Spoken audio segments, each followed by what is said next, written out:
just a few hours away with an AFC North rivalry on tap. Oh, look at that, the white Bengal tiger.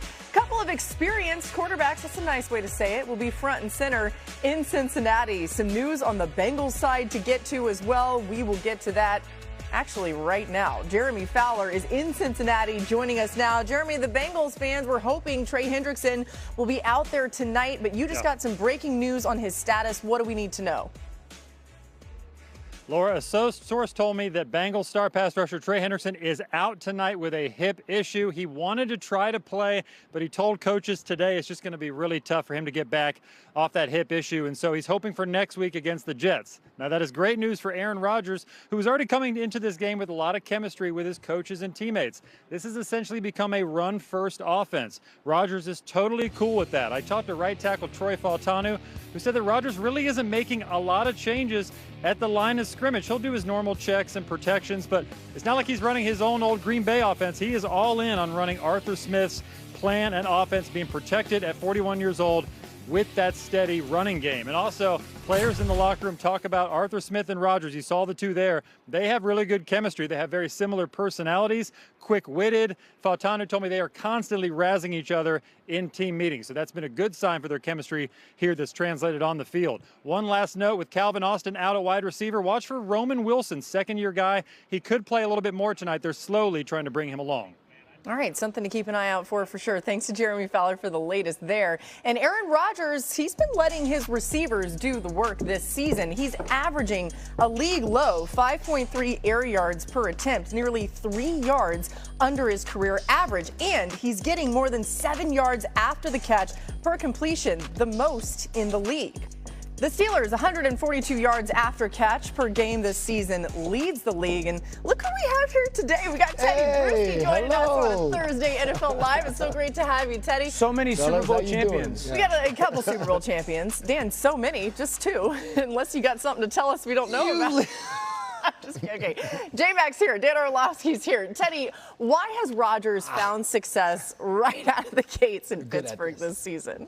Well, first of all, I mean, he's the best one to hear that news that Trey Hendrickson's not playing, because that old man is going to be able to hold on to that ball a little bit longer. That graphic you showed, though, Laura, I mean, getting the ball out of his hands and letting his receivers just run with it. From the 20 to the 20, this is above 41-year-old quarterbacking here. From 20 to the 20, get it out of my hands. When it's in the red area, let me take some chances, because Rodgers is one of the top quarterbacks in the red area. 7 of his 15 throws are touchdowns in the red area. So what do I say to that as a defender? Okay, this guy's going to take care of himself in the field. He's going to get it out of his hands, but I better be on point, because the old Aaron Rodgers comes out. Arthur Smith's done a great job of getting him on the run in the red area, bootlegs, play actions, run game, all of that stuff.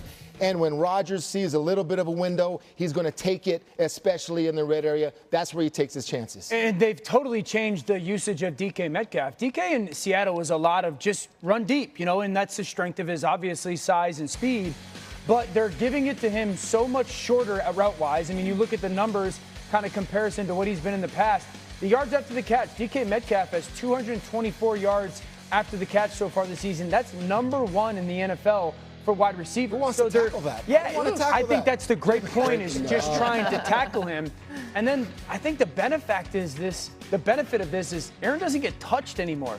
I mean, the last 4 weeks, he's been hit 4 times a game. And so it's smart, because the big question was, could you keep him healthy enough, not for September and October, but for back into November, December, and so be there for every game. We're talking about a guy in the last month who's been hit 10 to 12 times. If they can keep that going, this is sustainable. Yeah, I love what both of you guys have said about Rodgers in the decision-making and getting the ball to his receivers. And when you talk specifically about DK Metcalf, the shorter passes, this past week against the Browns, we started to see it open up. We saw some of those deep shots along the sideline of DK Metcalf. And what I'm going to love to watch is him matched up with DJ Turner on the other side.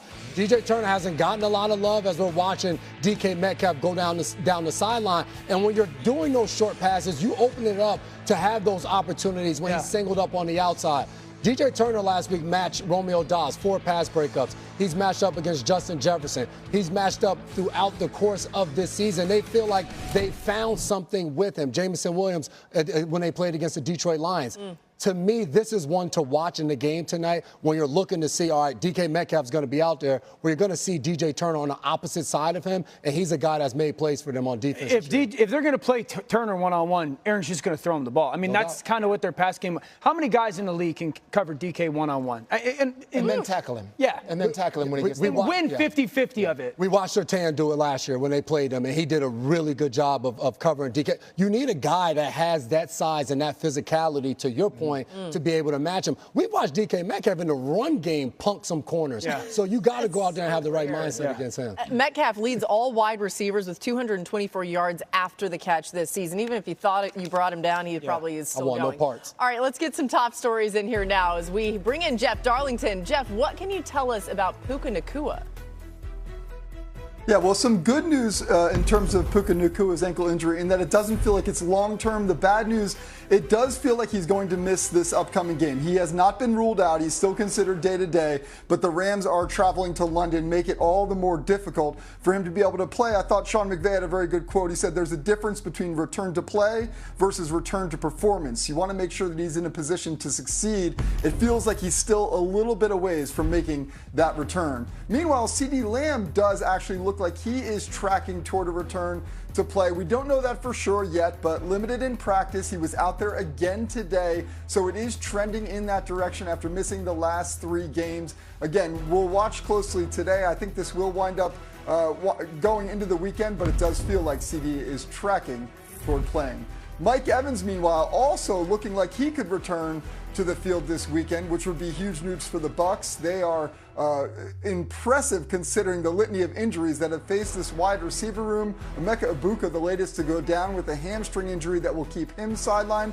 Chris Godwin also out. But Evans now able to make the return. Laura, the crazy thing about this is the Bucs, the best record in the NFC, have never had those 3 wide receivers on the field at the same time. God. If and when they do, man, dangerous team. Yeah, it does make you think about that, right? They were telling me that Mike Evans has been in all the meetings and everything this week, so a good sign.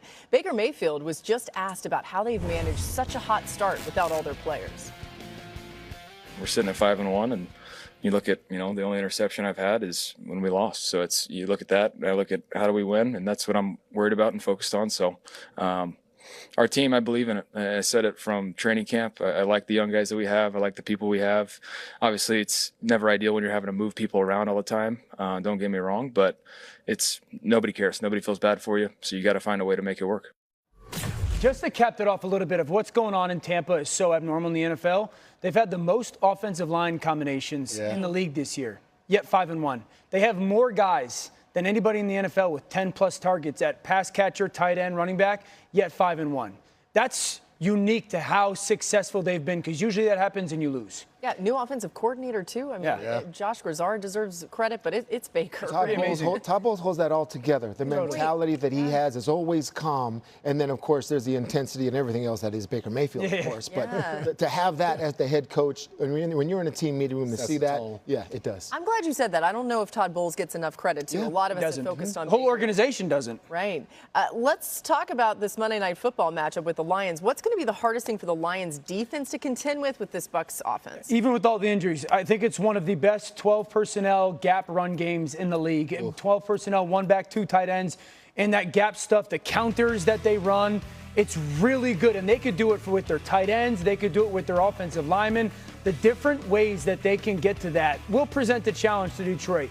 Second thing, you know what quarterback has the most rushing yards on 3rd down in the NFL this year? This is my run right here. Baker Mayfield. Hit, shake and bake, stiff arm. Teddy, Baker Mayfield. Reach for the sticks. You know what quarterback has ran for more first downs on 3rd down this year? Baker Mayfield. Wow. He's the best 3rd down scrambling quarterback in football right now. And so, for a defense that wants to play man coverage, I think it'll be interesting to see, does Detroit treat Baker Mayfield the way that they treated Lamar Jackson? Hey, Bake's representing for y'all, man. Give him some love. The fact that you said the gap run scheme, and what I've learned from you being able to work for you the last 2 years, you always talk about within those runs, how do you marry them